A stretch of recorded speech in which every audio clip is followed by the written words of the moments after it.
vous apporte plus une méditation qu'un enseignement. Cette semaine, le Seigneur m'a énormément parlé sur trois sujets principaux. Quand Wesley m'a donné le feu vert pour parler, j'ai rapidement compris de quoi le Seigneur voulait que je parle. Je vais vous apporter, si quelqu'un d'entre vous a une Bible, je vais vous inviter tous ensemble à ouvrir votre Bible, à aller dans Jean 20, verset 21.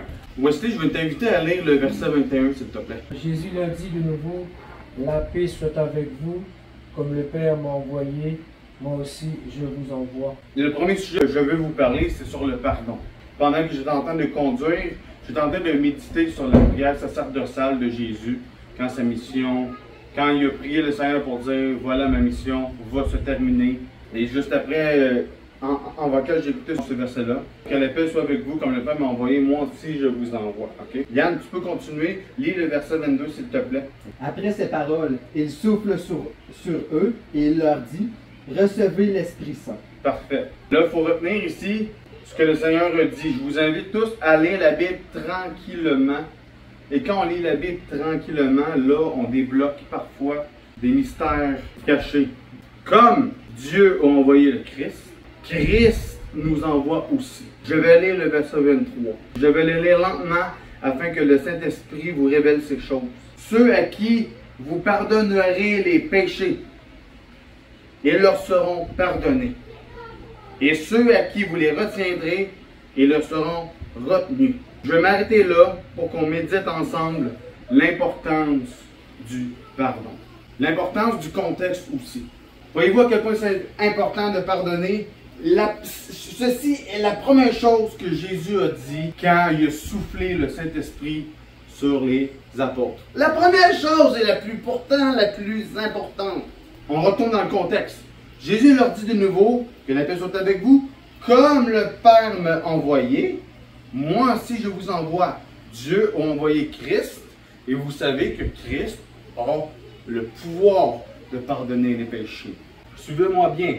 Comme le Père m'a envoyé, moi aussi je vous envoie. Ceux à qui vous pardonnerez les péchés, ils leur seront pardonnés. Et ceux à qui vous les retiendrez, ils leur seront retenus. Qu'est-ce que vous comprenez là-dedans? Oui, Yann, je t'écoute. Mais ce que je comprends là-dedans, c'est que Dieu va nous pardonner, puis le pardon, Dieu va nous pardonner telle la mesure qu'on l'on pardonne. Le pardon, en réalité, lorsqu'on pardonne, on obtient le pardon de Dieu aussi en pardonnant. Pas donnant-donnant, mais le fait de pardonner, c'est juste des bénédictions. Comme je vous dis, moi, c'est pas un enseignement, c'est une méditation. Moi-même, je médite sur ces paroles-là, aussi important soit-il, mais je pense, Yann, que tu te rapproches de quelque chose qui est la vérité de Christ. Parce que comme Dieu a envoyé Christ, qui Christ lui avait le pouvoir de pardonner les péchés, nous aussi, après avoir reçu le Saint-Esprit, Jésus ose nous dire, nous, pécheurs, on a le pouvoir de pardonner les péchés. Oh mon Dieu, Seigneur, quel pouvoir! Est-ce qu'on se rend compte de qui on est quand on a le Saint-Esprit? Évidemment, d'un commun accord avec Dieu. C'est fou, là. C'est fou. On lit tous la Bible, on la lit, on veut en savoir le plus possible. Mais voyez-vous ce que ça fait de revenir à la base et de lire tranquillement. J'étais en train de conduire en audio, puis quand j'ai entendu ce verset-là, j'ai fait pause, puis j'ai fait, oh mon Dieu, Seigneur, qu'est-ce que je viens d'entendre là? Je l'ai relu contextuellement. Jésus-Christ, qui a été envoyé par Dieu, plusieurs fois le Christ a dit, je te pardonne, je te pardonne. Donc on le sait que Christ a le pouvoir de pardonner les péchés. Mais Jésus a dit, comme le Père m'a envoyé, moi aussi je vous envoie. Ceux à qui vous pardonnerez les péchés leur seront pardonnés, et ceux à qui vous les retiendrez, ils leur seront retenus. Je suis sans mots. Pourtant, pour rapprocher de ce que Yann a dit, pourtant, ça n'enlève pas que dans Matthieu 6, verset 15, il est écrit, si vous ne pardonnez pas aux hommes, votre Père Céleste ne vous pardonnera pas non plus vos offenses. Qu'est-ce qu'il y a à comprendre? On a le pouvoir de ne pas pardonner aussi. C'est ça qui est intéressant là-dedans. Et pourtant, on nous appelle à ça également. Vous êtes aussi bien de pardonner, frères et sœurs. Et moi-même, je me parle en même temps. Pardonner. Vous n'avez pas idée de qu'est-ce qui se passe quand vous le faites. Mais ça libère aussi. Le pouvoir du pardon, il est incroyable.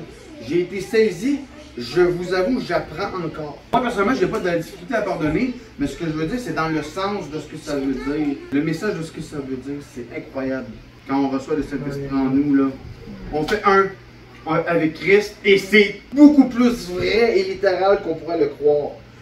Frères et sœurs, j'aime le répéter et ça me fait plaisir de le faire. La vérité se trouve dans la simplicité. Si on fait un avec Christ en obéissant au commandement du Père, on devient comme lui. C'est pas pour nous vanter. Même si avec Dieu, on a toutes les raisons de le faire. Avec Dieu, si on est fier en Christ, oui, on pourrait. Ce n'est plus moi qui vis, c'est Christ qui vit en moi. Et voilà. Ok? Oui, amen, amen, quand amen. que Jésus leur dit encore une fois, la paix soit avec vous, comme le Père m'a envoyé, moi aussi je vous envoie. Après ces paroles, il souffle sur eux, il leur dit, recevez l'Esprit Le Saint. Saint-Esprit. Quand vous pardonnez les péchés à quelqu'un, comme tu as dit tantôt, Jésus a le pouvoir de pardonner les péchés. Oui. Puis lorsqu'on vit en Christ, puis que ce n'est plus nous qui vivons, mais c'est Christ qui vit à notre place, ben, on a le pouvoir aussi de pardonner. Et voilà. Donc Parce que c'est pour ça que tu Christ. disais comme le commun, la communion parfaite. Yann, merci. Dieu, merci Seigneur. De parler au travers de ton serviteur Yann pour confirmer ce que tu m'as mis sur mon cœur. Oui, c'est Christ qui vit en nous maintenant. C'est tellement profond et pourtant c'est si simple. C'est pas pour rien qu'il faut faire ce que Christ nous a demandé, parce que Christ habite en nous. Et si Christ habite en nous, il va rester en nous. Si on fait ce que Dieu nous demande, il va rester en nous. Je voulais aussi une petite exhortation qui ne demande pas mes notes, là. Ah, Seigneur Dieu, mets-moi les mots. Parce que tout le message que je veux vous dire a un lien. Okay? Maintenant, vous savez en partie le pouvoir du pardon. Pardonnez à vos frères et sœurs. Dieu m'a mis à cœur de prier pour les gens, pour l'esprit de vérité. Frères et sœurs, le mensonge grossit. Le mensonge grossit, grossit, grossit. Priez que l'esprit de vérité qui est Christ, en particulier la vérité, demeure sur vous et vous donne le discernement des choses qui s'en viennent. Parce que ce qui s'en vient, c'est très grave.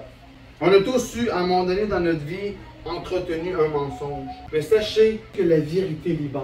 Priez le Seigneur qu'il fasse descendre sur vous le Saint-Esprit, l'esprit de vérité. Parce que les mensonges qu'on entretient depuis longtemps deviennent des chaînes lourdes. Et le mensonge peut tuer. Ça, c'est pas des jokes. C'est la vérité. Le mensonge tue. Dieu m'a mis à cœur fortement depuis plusieurs semaines. On est rentré dans un ère où Dieu va chercher certaines personnes par compassion. Libérez-vous de tout mensonge. Oui, j'aurais pu sortir plein de versets, mais je laisse le Saint-Esprit parler au travers de moi. Vivez dans la vérité, frères et sœurs, dans l'honnêteté, mais que vos paroles demeurent vraies, toujours vraies. Repentez-vous de vos mensonges. La vérité libère. Parlez. Parlez en vérité. Assumez la vérité. Même si elle fait mal, dites-le. Sinon, taisez-vous. Si ce que vous allez dire c'est un mensonge, vous êtes aussi bien de vous taire. Pourquoi je me concentre sur la vérité aujourd'hui? Parce que moi, je sais que quand j'étais jeune en particulier, j'aimais ça mentir. Le péché, souvent, entraîne le mensonge parce qu'on veut cacher. Le péché en entraîne un autre. Faites attention. Faites-moi confiance. La vérité nous rendra libres. La vérité, c'est dans la même famille que l'amour. C'est dans la même famille que tout ça. Là. Le mensonge, c'est les ténèbres. Il y a deux familles distinctes. Le père du mensonge, c'est le diable. Et parlant du mensonge, il faut que je vous en parle. C'est important. Moi, j'aime beaucoup lire Apocalypse. Parce que c'est un livre très compliqué. J'aime quand le Saint-Esprit m'aide à comprendre ce qui est compliqué. Écoutez, vous connaissez la marque de la bête. Le système de la bête est mis en place. Je parle pas de la marque de la bête, là. Je parle du système qui va l'accompagner. Elle est arrivée. Et moi, toute ma vie, je croyais que la marque de la bête allait arriver après l'enlèvement.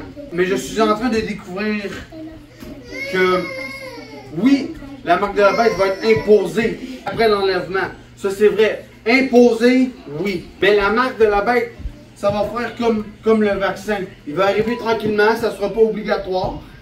Ça va être subtil. Mais la marque de la bête, frères et sœurs, elle s'en vient. Je me suis trompé, frères et sœurs, sur ma compréhension. Je crois que le Seigneur me dit que la marque, bien que pas obligatoire, va arriver un peu avant l'enlèvement.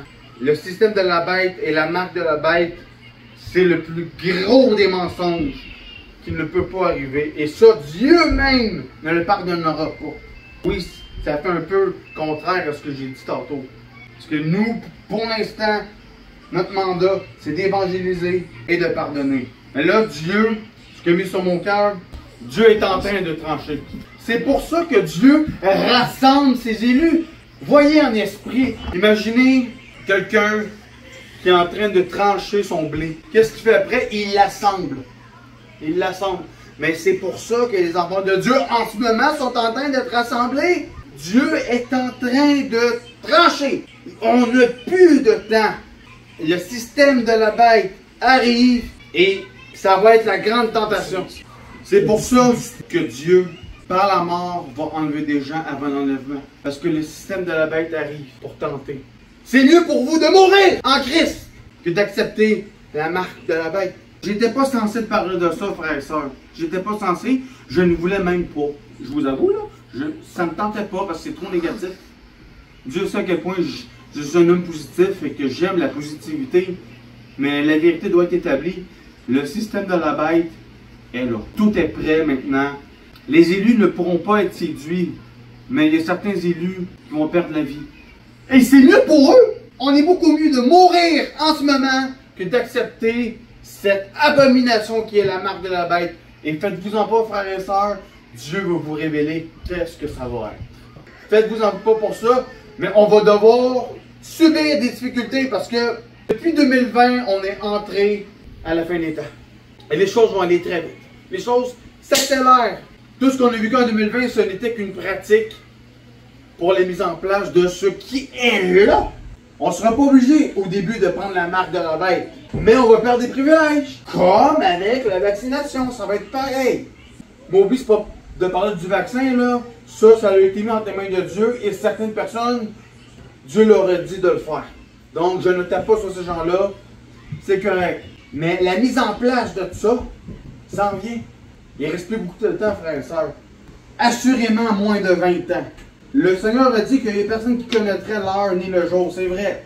Mais le verset dit aussi à ceux qui habitent dans les ténèbres. Mais nous, frères et sœurs, nous ne sommes pas dans les ténèbres pour que ce jour nous surprenne. Et pas dans les ténèbres pour que ce jour nous surprenne. Donc ne soyez pas surpris, puisqu'on est des enfants de Dieu. Dieu nous donne le discernement de reconnaître au moins la saison. L'hiver arrive, comment c'est ça? Il commence à faire froid. Les feuilles commencent à devenir orange, rouge. Ils tombent à terre, ils meurent. On est en automne là, spirituel. On est à la fin de l'automne spirituel, frères et sœurs. Voilà pourquoi je parle du mensonge et de la vérité. Aspirez à la vérité, parce que si vous n'aspirez pas à la vérité, le mensonge va vous absorber, lui. Demeurez dans la vérité et la vérité vous affranchira.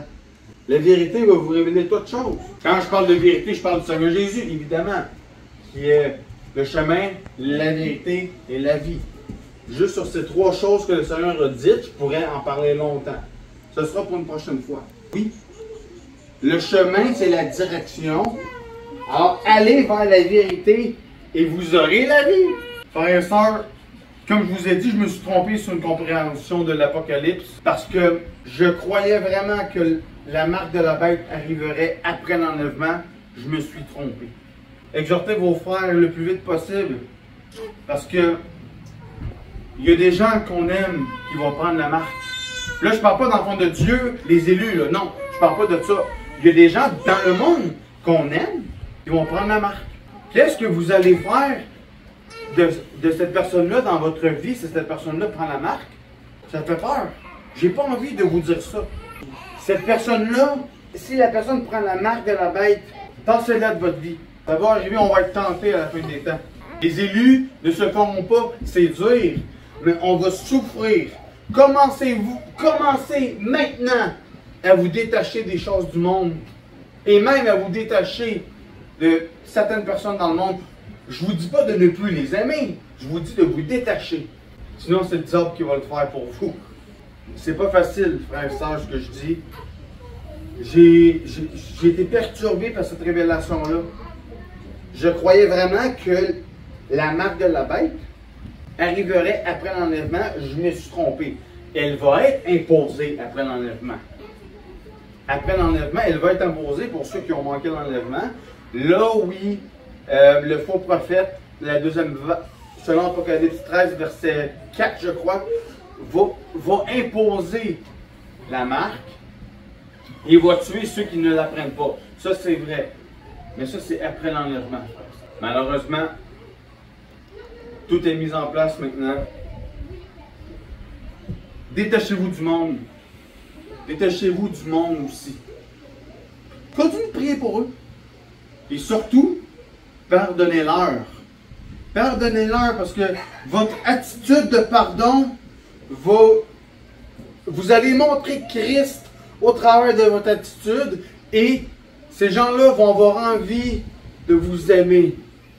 Et dès que ces gens-là vous aiment, là, vous les attrapez et vous leur parlez de Christ. Voilà, je crois que j'ai fait le tour.